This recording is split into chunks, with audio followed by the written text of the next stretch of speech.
Hello. Hi, Justin. Hi. Yeah, I'm just waiting for Snata and the admins to come. I think Snata just told me that she might be a bit late, but that's fine. I know how to like conduct it. Okay. So, do you want to join later, like start the session later, or do you want to start off? I can probably start off on my own, or I'll wait until like 10:05 UTC. Okay. I just want to confirm that you want us to screen share the a PPT that Snata shared to me, or not? Yeah, sure. That'll be amazing. Sorry, you want That'll us be to share? amazing. Yeah. Okay. Okay. Thank you. Argham will be sharing the PPT, and I will be giving the introduction, and after that, you can start with your presentation. Great. Okay, so guys, I have a few issues that I have to deal with summit stuff. So I'm here, but I'm not. So if you need anything, just text me over Slack and I will come back. I'm going to step away from my computer, so I won't see any of the messages here. I'm going to make you guys co-hosts. And then you guys, if you have any issues, just drop me a Slack message, okay? Okay, cool. Yeah. Thank you. Is Aiko supposed to come? Oh no. Can you please repeat? There was some internet connection.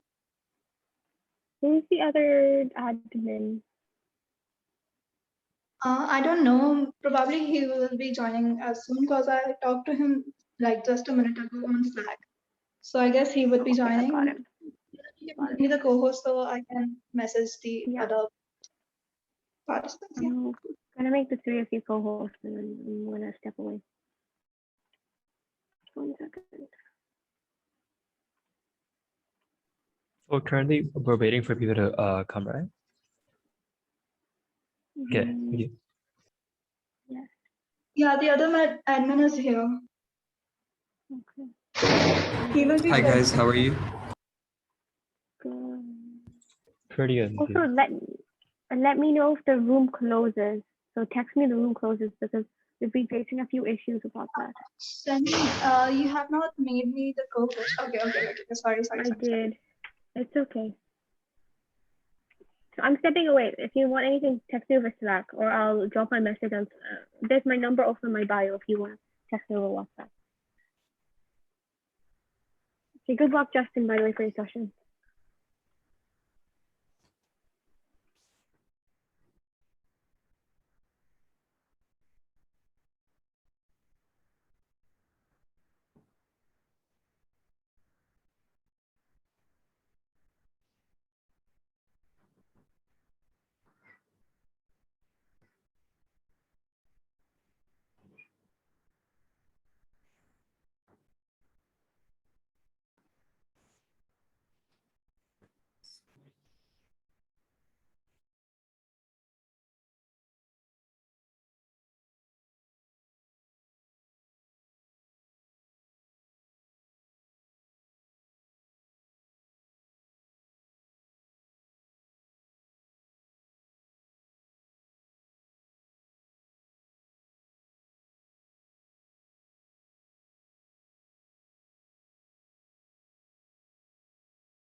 Hello, thanks for joining. Okay.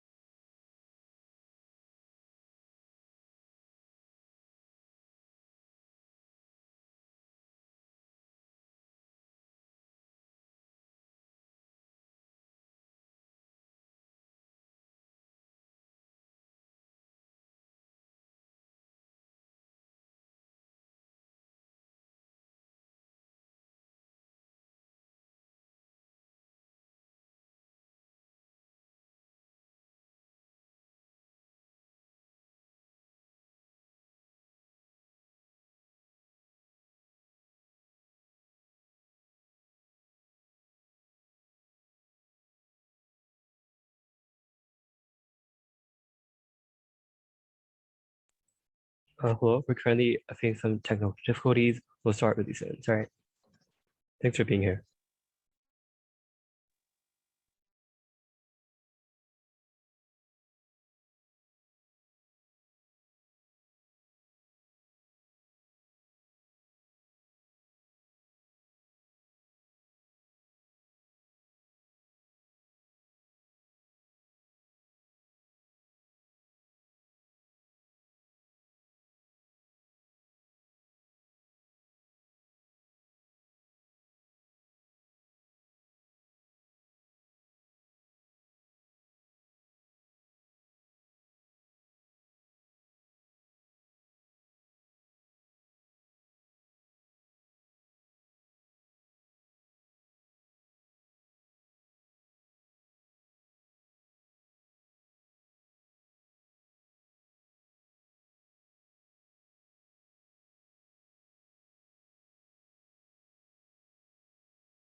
Are we good to go? Yeah, I think so. Could you go to the first slide? Yeah. With the communities to be local suppliers or youth members increasingly left behind by the pandemic, peace and strong institutions, SDG 16, are integral for them to regain confidence to reduce inequalities, SDG 10, especially as corruption directly affects the nation's medical and financial capacities. These institutions are more than necessary to provide checks and balances, but also to uplift marginalized communities. Through this workshop, learn how you, as an individual or a collective, can strive to uphold SDG 16 and enhance SDG 10 simultaneously. Over to you. Great. Thank you so much for the introduction. Could you go to the very first slide? I think there's a few more slides for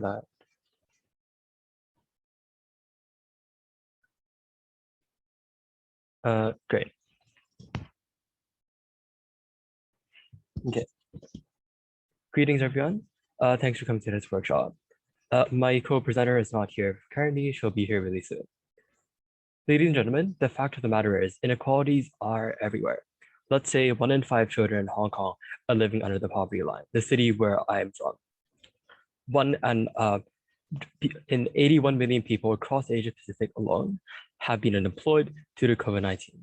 So as a result, we can see that inequalities are really all around us. However, if you think about that, many inequalities are really interlinked with SDG 16, as I'll elaborate later on, which is peace, justice, and strong institutions. Next slide. Okay, I'll briefly introduce myself, and I'll also introduce Nana, who's my co-presenter.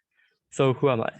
I'm, I guess, an SDG advocate. I'm the co-founder of this organization called the Viva Forum Initiative Hong Kong, which is a current affairs association focused on socioeconomic and humanitarian issues with around a network of around 30 schools.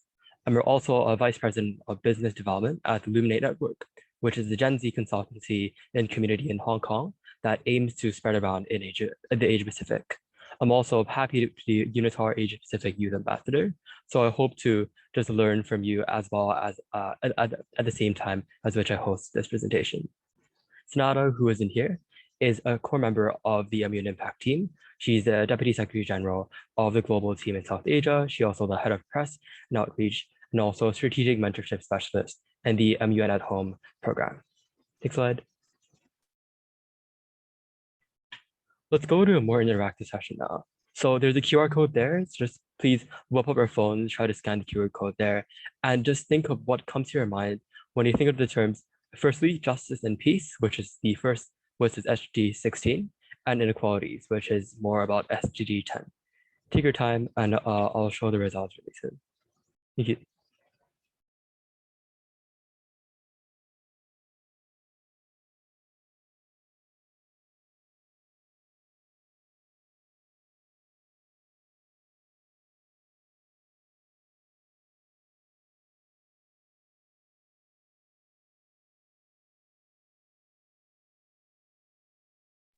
You'll have around 2 minutes to do this. So at around 12.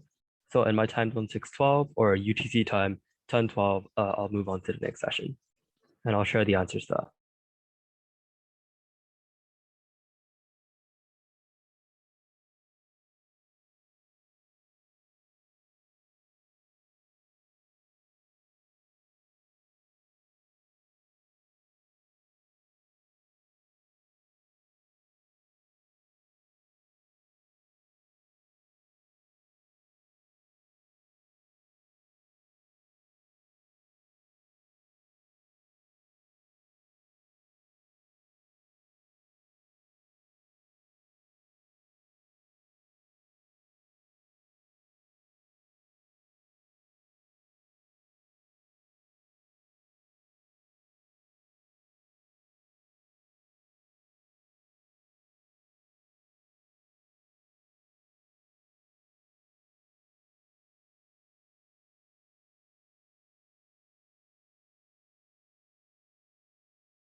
Admin staff, could you please share the Mentimeter? Thank you so much.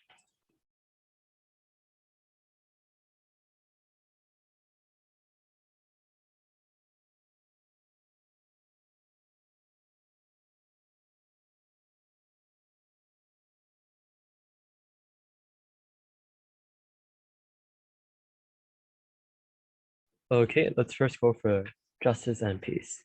So there are some pretty interesting answers here, like oppression, uphill fight, struggle, war, a lot of maybe quite negative terms, but also equality, peace, justice, which are already there, but law. So as you can see here, a lot of the concepts I think are very much intertwined, which is why I think especially these two SGs are really, really intertwined. And that's why that's what I'm trying to tell you today.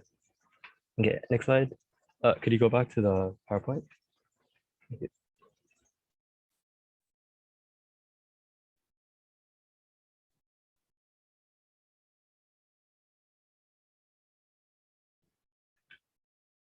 Amazing, thanks so much. So let's firstly mention like how they're intertwined and what does SDG 10 entail, what does SDG 16 entail, how are they linked in a sense, in a more theoretical sense. Firstly, SDG 10, it's reduced inequality within and among countries. So inequality, I think, threatens both long-term social and economic development, harms poverty reduction, and kind of destroys people's sense of fulfillment and self-worth. It's pretty simple if you think about it in this way. Let's say across the US, which is one of the world's richest countries, by GDP, I think it's still the richest country in the entirety of the world. If you see people like Jeff Bezos and Elon Musk earn disproportionately more than you, let's say in an hour than your entire year, you would probably be discouraged from like maybe just speaking up. You'd probably be really discouraged to really say what you're trying to say, and it's just bad for the economy and the society as a whole. So that's furthermore, I'd like to stress, next slide.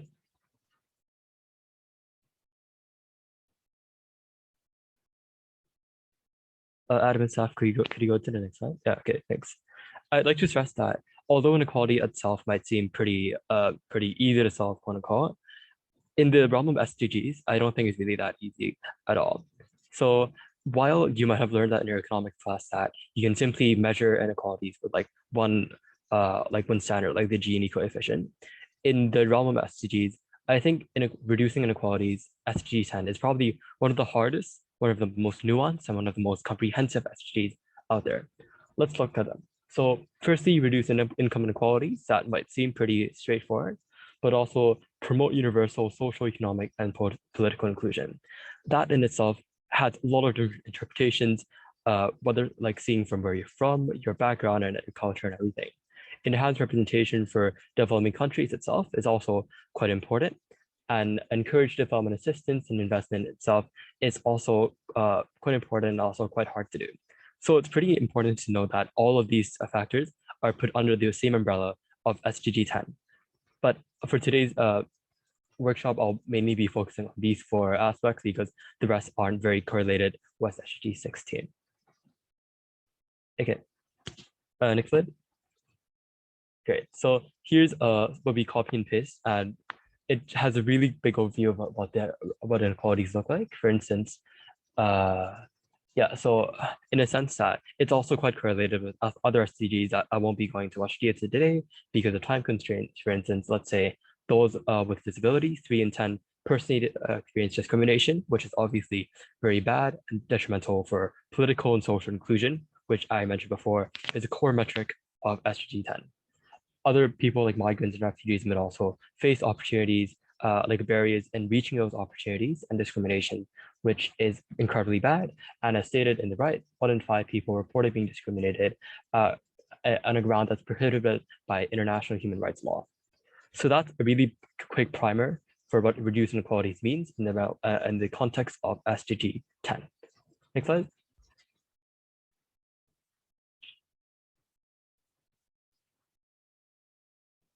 Thanks.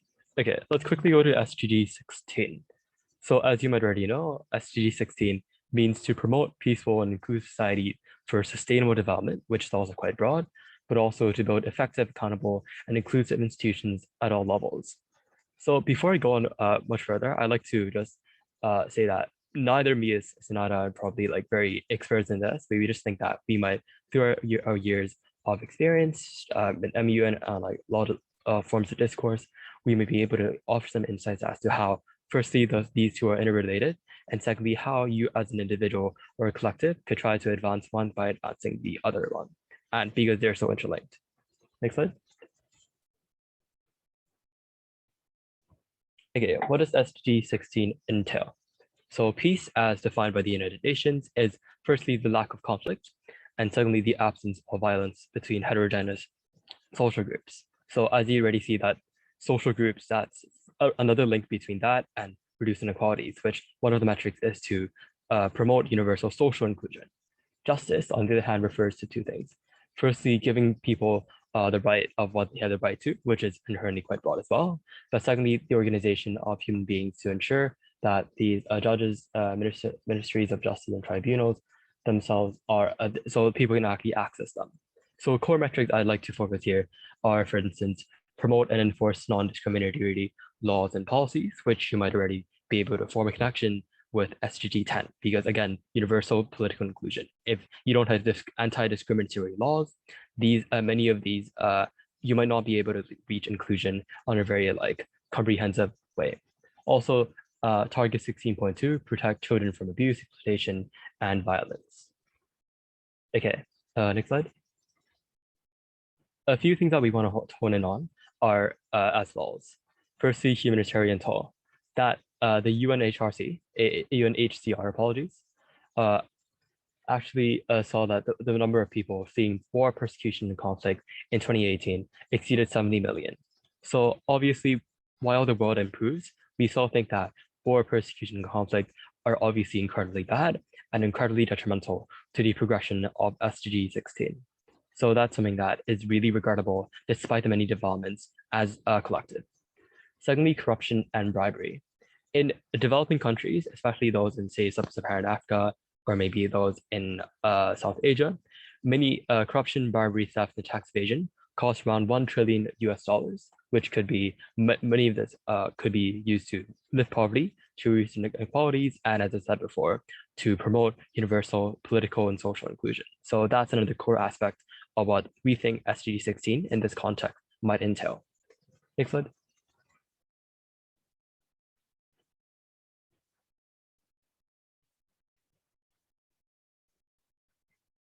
Very much closely related to that is a crackdown on freedom of speech and expression.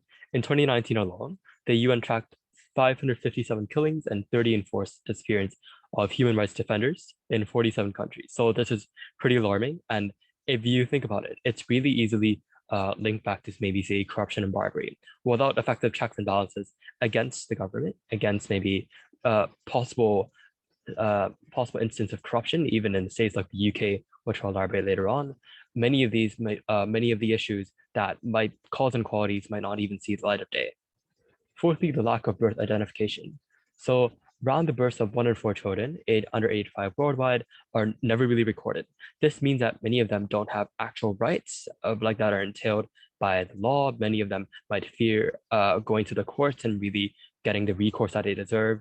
They might be oppressed by other people, and this is obviously pretty bad and obviously causes a lot of inequalities, linking it back to SDG 10. Next slide. Okay, so we did the same thing for SDG 16, so feel free to scan through this for a while, and because it provides quite a comprehensive overview of what SDG 16 really means. So as you can see in the word bubble, like the key themes in the SDG 16 research include words like refugee, violence, malware, crime, stuff like that.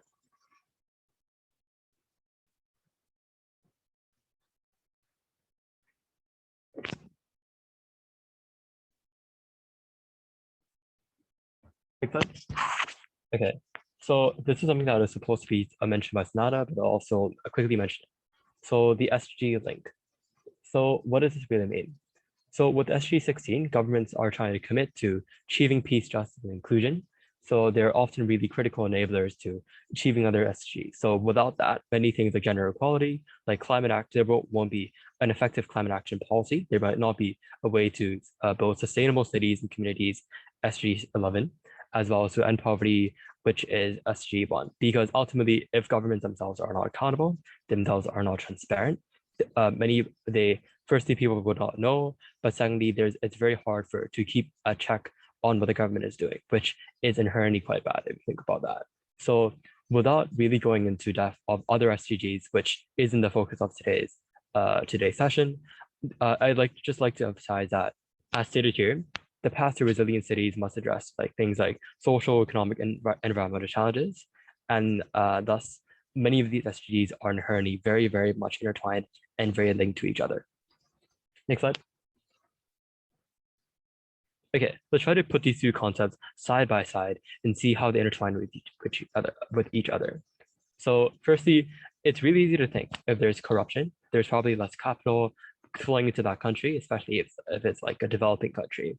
There's less diversification because maybe there's less competition of industry. Let's say in Venezuela, there isn't as much competition because many of the oil industries are nationalized. There is way less competition than say up north in like the United States.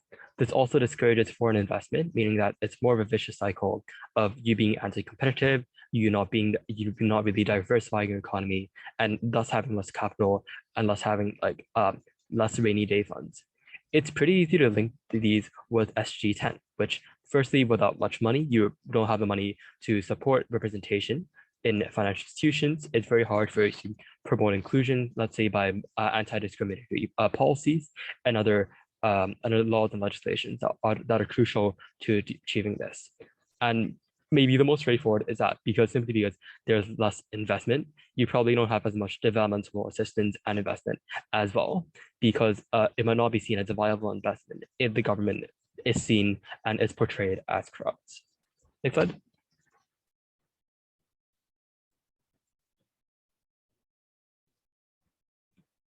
Great. Crackdown on freedom of speech. So this is quite correlated with the slide I just mentioned. So this means that maybe there's less checks and balances, there's less media reporting on potential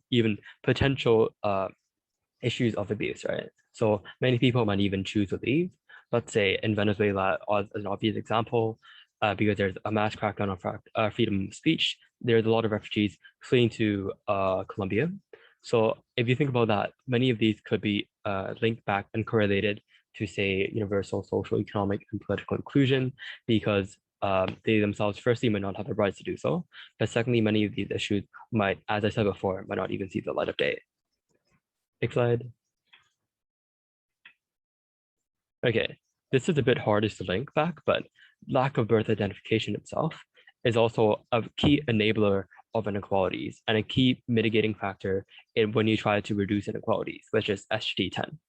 So let's say there's less child checks and balances by the younger generation, which are statistically proven to be more socially aware, more socially cognizant, and more socially active. So I think I just read an article somewhere that around 40% of Gen Zs are actually very involved in, say, protests and like voicing other concerns. So that's something that without birth identification from the younger generations, they may not be able to do so. There's also a less need for governments on a very high level to liberalize, and because they themselves, there isn't that much of a pressing need for them to do so. So it's, again, all of these factors are really correlated with each other if you think about them a bit further. Next slide.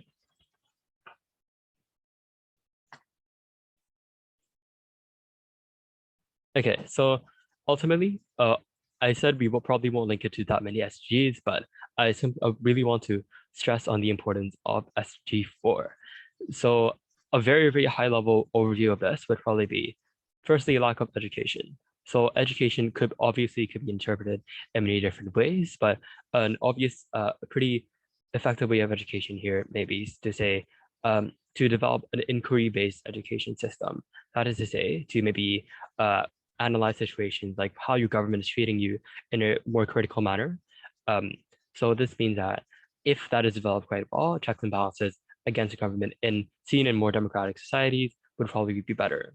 The converse is true here. Let's say there's a lack of education where people aren't even literate. In the very, very worst case, this means that there's lack of checks and balances and there are less resources. So there's also a lack of education. So this is maybe the third most intertwined SDG rather than like the two that I'm focusing on today. But I still think that this is quite important to take into consideration. Okay, let's go on to the next session, and feel free to ask me any questions in the chat. Okay, so this is the second part of our presentation. What can you do? Which is probably the most important part. Next slide.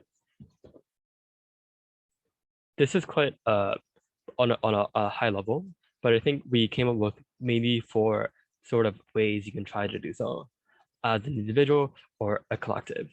It's pretty hard to do so, obviously, because governments themselves are very big. They may be very bureaucratic.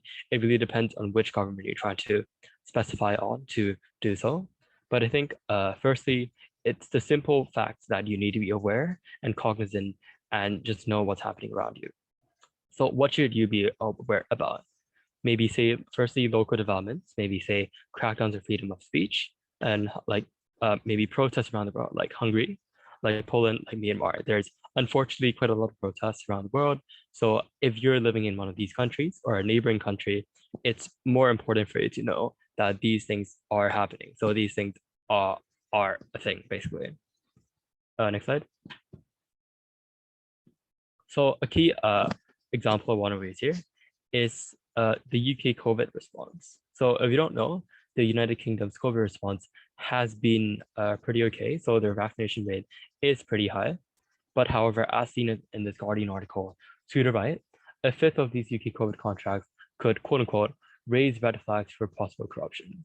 So maybe because many of these governments could say, even in one of the richest countries in the world, in terms of GDP per capita, which is the UK, many of these governments could actually like kind of fast track their systems and try to just usher in people to do their job, which could firstly not be equitable, and secondly not be fair for people who might want to compete on a more fair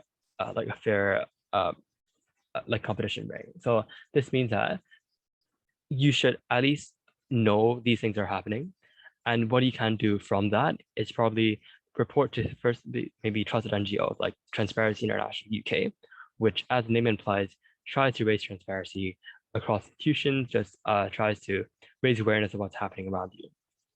But also, secondly, I think personally, there's a pretty strong case to be made that if you know more about a thing, and especially because many of us here are Gen Zs or millennials who are statistically proven to be more socially aware, socially engaged, and more socially cognizant. This means that I think if you firstly are able to know what's happening, and secondly, there are platforms for you to like voice out your opinion, which I'll elaborate on later more, we could probably form a virtuous cycle, which I really like to emphasize quite a lot, of action, discourse, awareness, discourse, and action. So what does this mean? Awareness meaning that we know that there's a problem at hand that might be causing inequalities.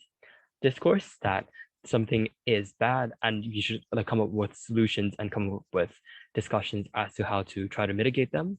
And finally, action, maybe say reporting to trusted NGOs or other solutions I try to elaborate on later on. Next slide.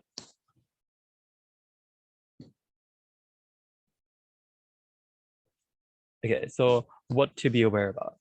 So for instance, local developments, maybe another example could be the lack of birth registration, which is unfortunately quite prevalent as well. So birth registration is less than 50% in many African countries, which are one of the main countries that might be susceptible to a lack of, say, transparency, which is key focus of today's discussion, right? So with statistics like these, it's really easy for you to just like raise awareness of what's happening and just to at least let people know, even if they're like half a world away from you. That's so really important in our view. Next slide.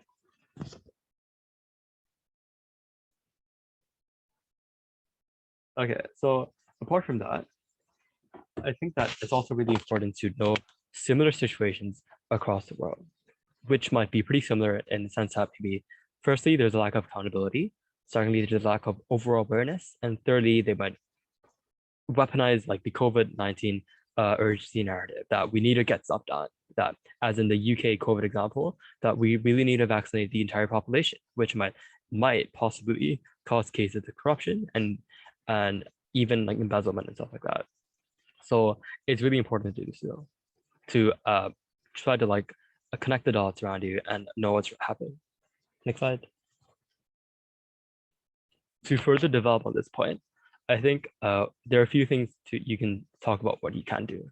So firstly, maybe to create infographics specifying like how long has this been going on, who's involved, why is there lack of attention, and secondly, just raising awareness and say situations like school forums, like at school and these dinner side conversations, a lot of these things that might seem really minuscule, but if people gradually know about this, if this goes into the mainstream, eventually I think that more of this would be covered. Okay, next slide. Education for all. Also, Snata unfortunately has notified me that she's currently unavailable, and thus I'll be continuing on with the presentation. Education for all.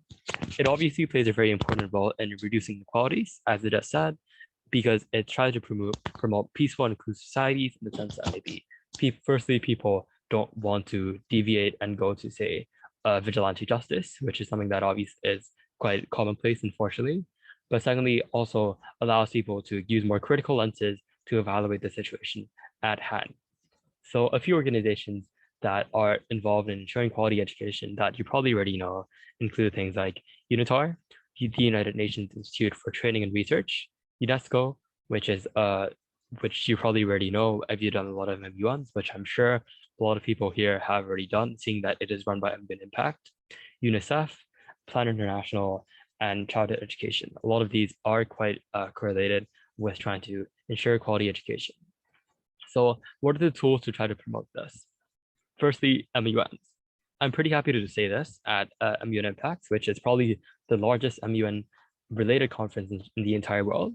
So MUNs are really special, even though they might not be able to directly resolve the matter at hand. It's just that firstly, linking back to the first point, you're able to have way better awareness of what's happening in, say, Myanmar when you read a chair report or even create a chair report. But secondly, also evaluate like the different perspectives, since you're maybe you might need to represent, say, Myanmar, you may need to represent Bangladesh. So there's a very large multitude of perspectives at hand, but also in terms of linking it back to SDG 16. Let's say it's really special for you to think about like what the impacts of corruption are on a specific country, which albeit might be quite rare in MUNs, but I still think it could be a very large aspect of a situation. Let's say if you were to evaluate, say, Russia's involvement in Central Asia, Russia's increasing aggression. So what you can say here is probably, firstly, Russia's government itself is inherently quite corrupt. If you do search it up, you'd probably know that. So this could probably give a good perspective as to how corruption would affect the country. Maybe corruption would explain the many protests in Russia happening right now at this point where I speak. And yeah.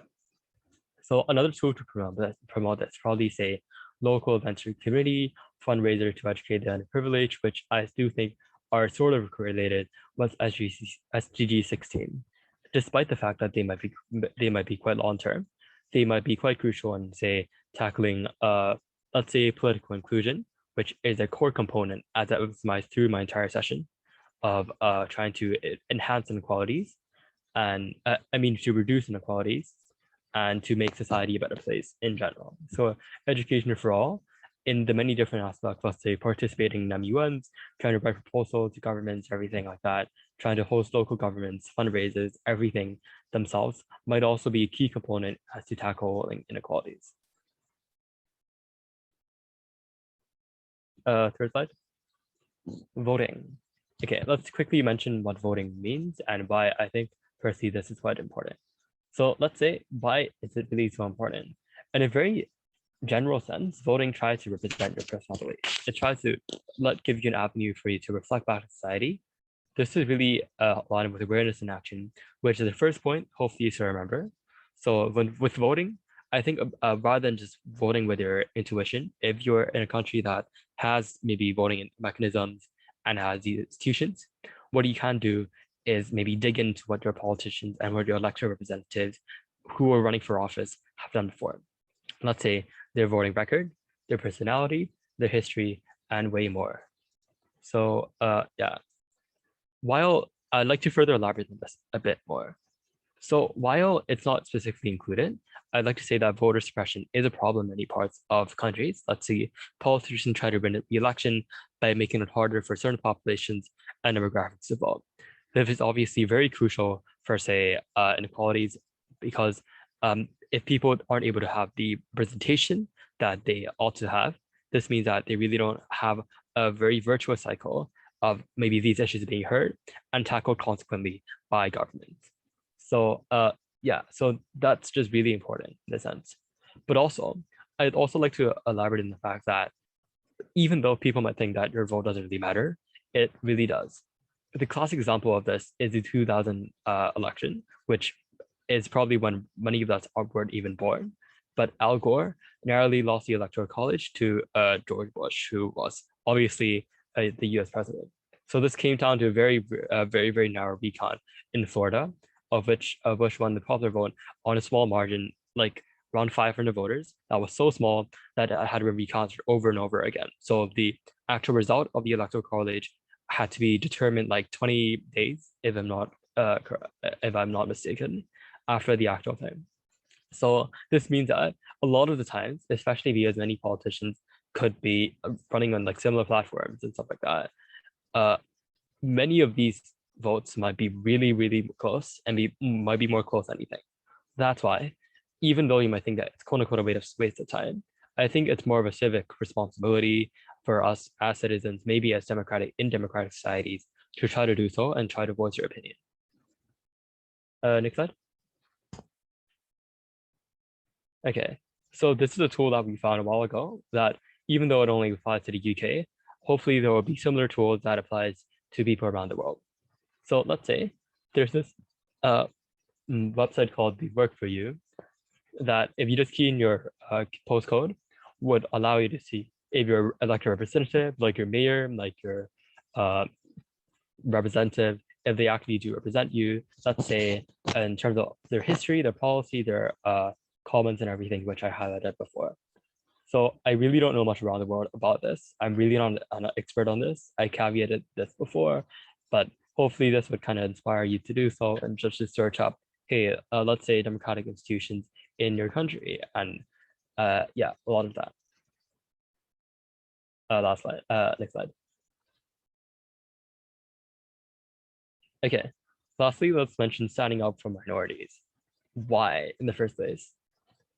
In a very simple sense, minorities themselves, for them to be minorities, they might sort of be stigmatized and vulnerable. Let's say the homeless in many cities, which oftentimes don't obviously don't have phones, but also not have access to institutions, access to welfare, access to identification, education that are obviously very bad for them.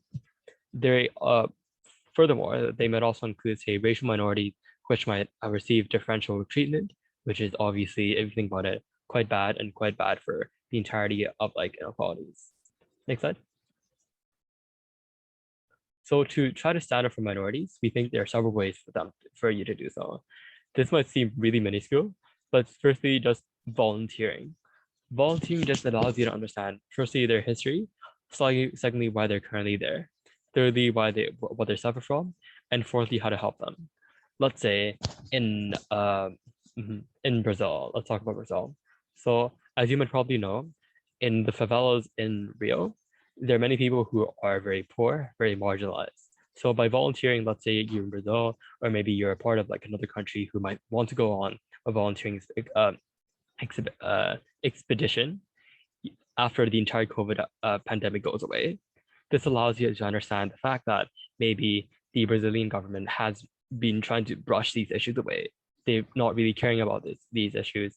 And this might really shine a light through conversations with the people at hand, why they're in such a situation, why many tourists in Rio might live in, say, five-star hotels, eat lobster and every day, but at the same time, many people are even struggling to reach the minimum wage, to just reach a level of subsistence.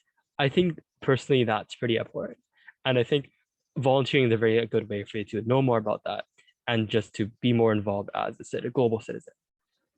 Next slide. Next slide.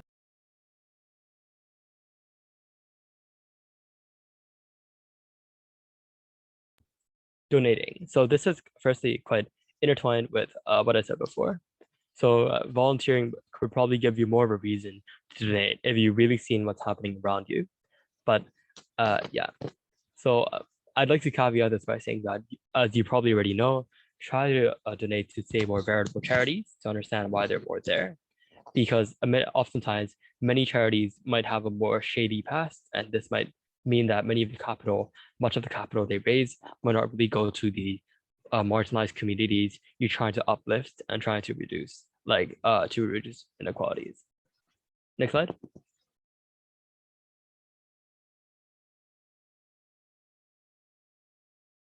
Voting pattern. So this is also correlated to the voting session, but also by doing so, you kind of give checks and balances on, firstly, how people vote, and secondly, how like elected representatives might react back to them. So maybe let's say a government has a policy for minorities, and like maybe there's a certain voting pattern in certain demographics, in certain ethnicities, in certain races.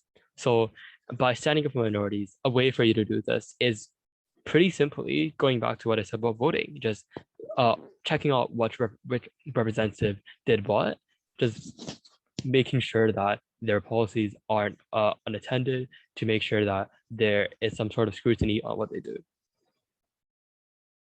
Okay, so I think that's basically the substantive part of our presentation. So yeah, so to quickly recap what we did, yeah, so we mentioned that firstly, the intersection between SDG 10, 16, but also secondly, the many ways of how you can try to enhance this, as minuscule as they might seem.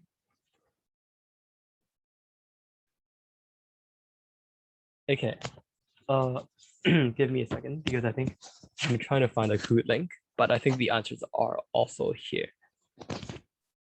So they might be here as well.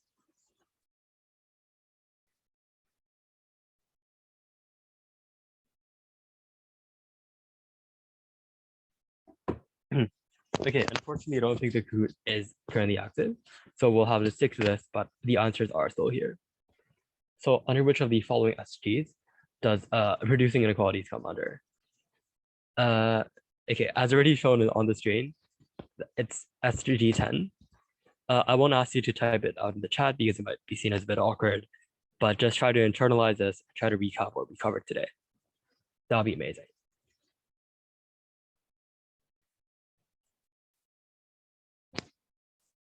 Next slide. Which of the following organizations is actually involved in ensuring quality education?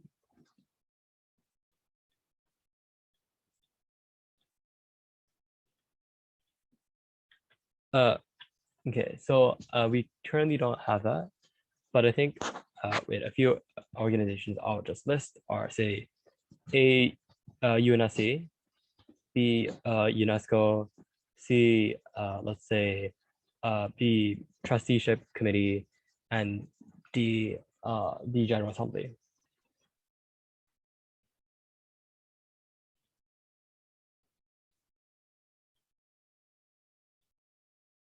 So yeah, I didn't mention it, but UNESCO or UNITAR, which basically does a pretty common thing, is one of the organs that in the UN that carries out quality education.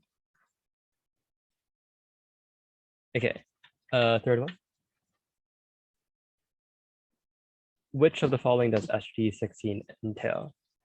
So unfortunately, we don't have the code again, but yeah, I'll just try to think of a few on the spot. So let's say, yeah. Firstly, maybe say socioeconomic inequalities. Secondly, let's say gender violence, and thirdly, humanitarian toll, and fourthly, let's say climate action.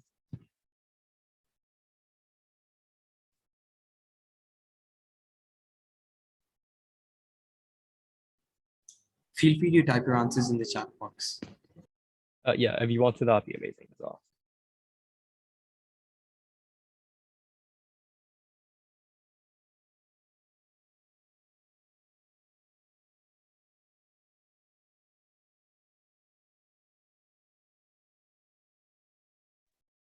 Okay, so as you already know, it's humanitarian toll, which is really correlated with SDG 16.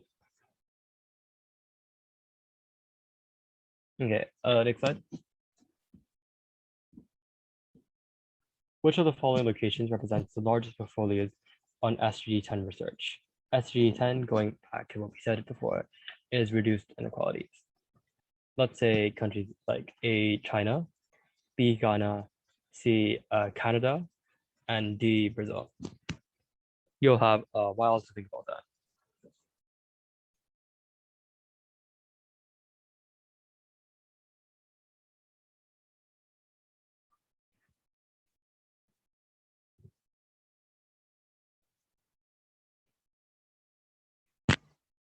Next slide.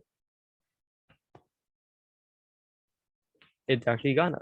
So I didn't really touch on this that much, but it's really important to maybe think about which countries contribute to research, especially on the SDG. So it's a pretty interesting realm that I don't have that much time to cover due to time constraints today, but it's something that is worth inquiring.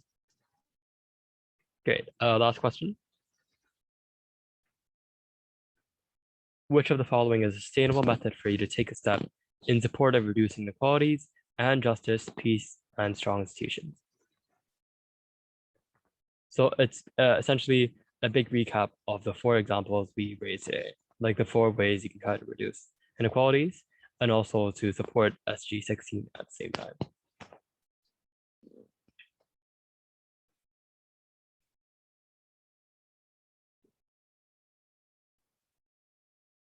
Oh, next slide. Yep, so as to quickly recap, we covered 4 aspects, like firstly, partisan action, secondly, voting, thirdly, quality education, and fourthly, standing up for minorities, all of which are pretty important and probably have their own merit in tackling both these things at the same time. So with that, next slide, last slide. with that, I think that concludes our presentation. So if you have any questions, please feel free to reach out to me in the Gmail here, and also my co-presenter, who unfortunately, if you probably can't tell already, is unable to come today, but that's fine. And yeah, thanks so much for attending, and thank you so much. If you have any questions, just feel free to like email me in the email attached there.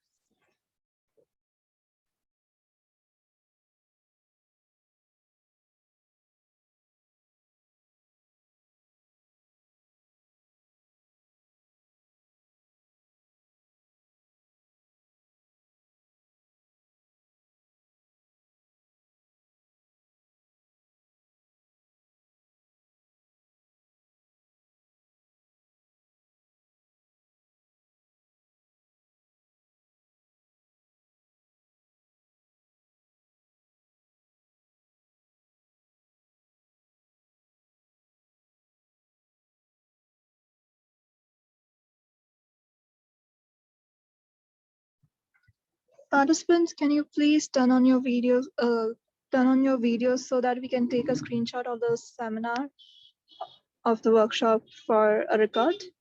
Everyone.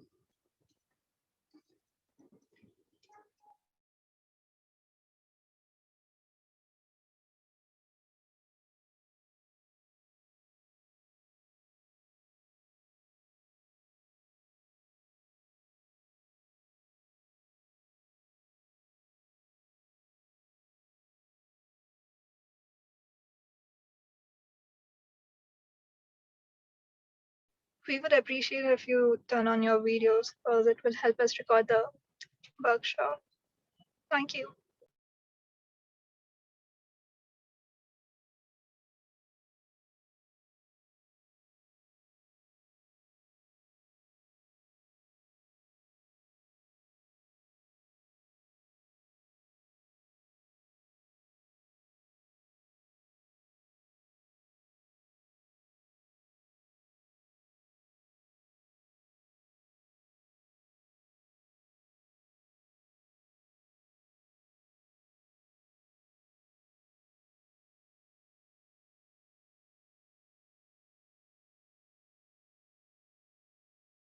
Thank you so much for today. We have taken the screenshot and yeah, it was a very great presentation. Thank you.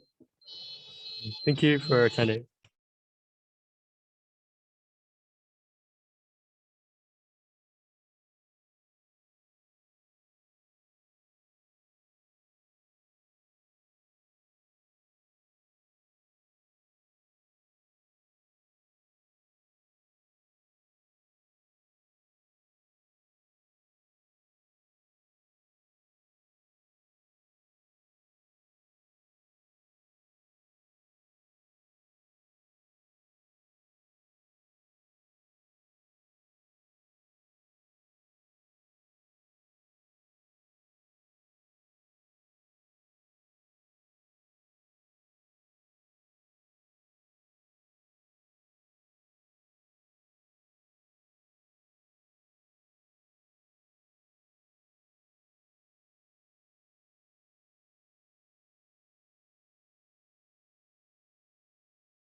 You can leave.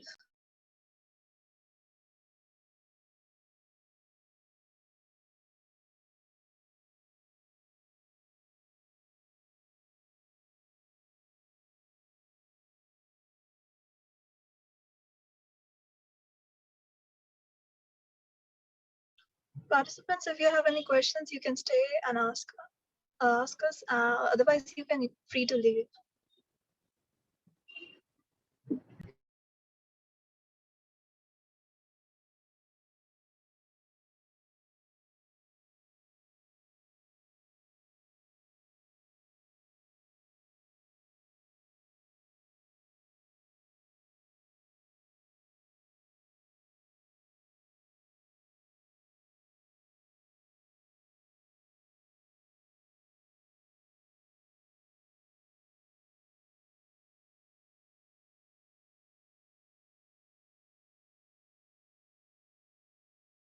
Hey, Shannon, everyone has to leave. You can end the meeting. Yeah, this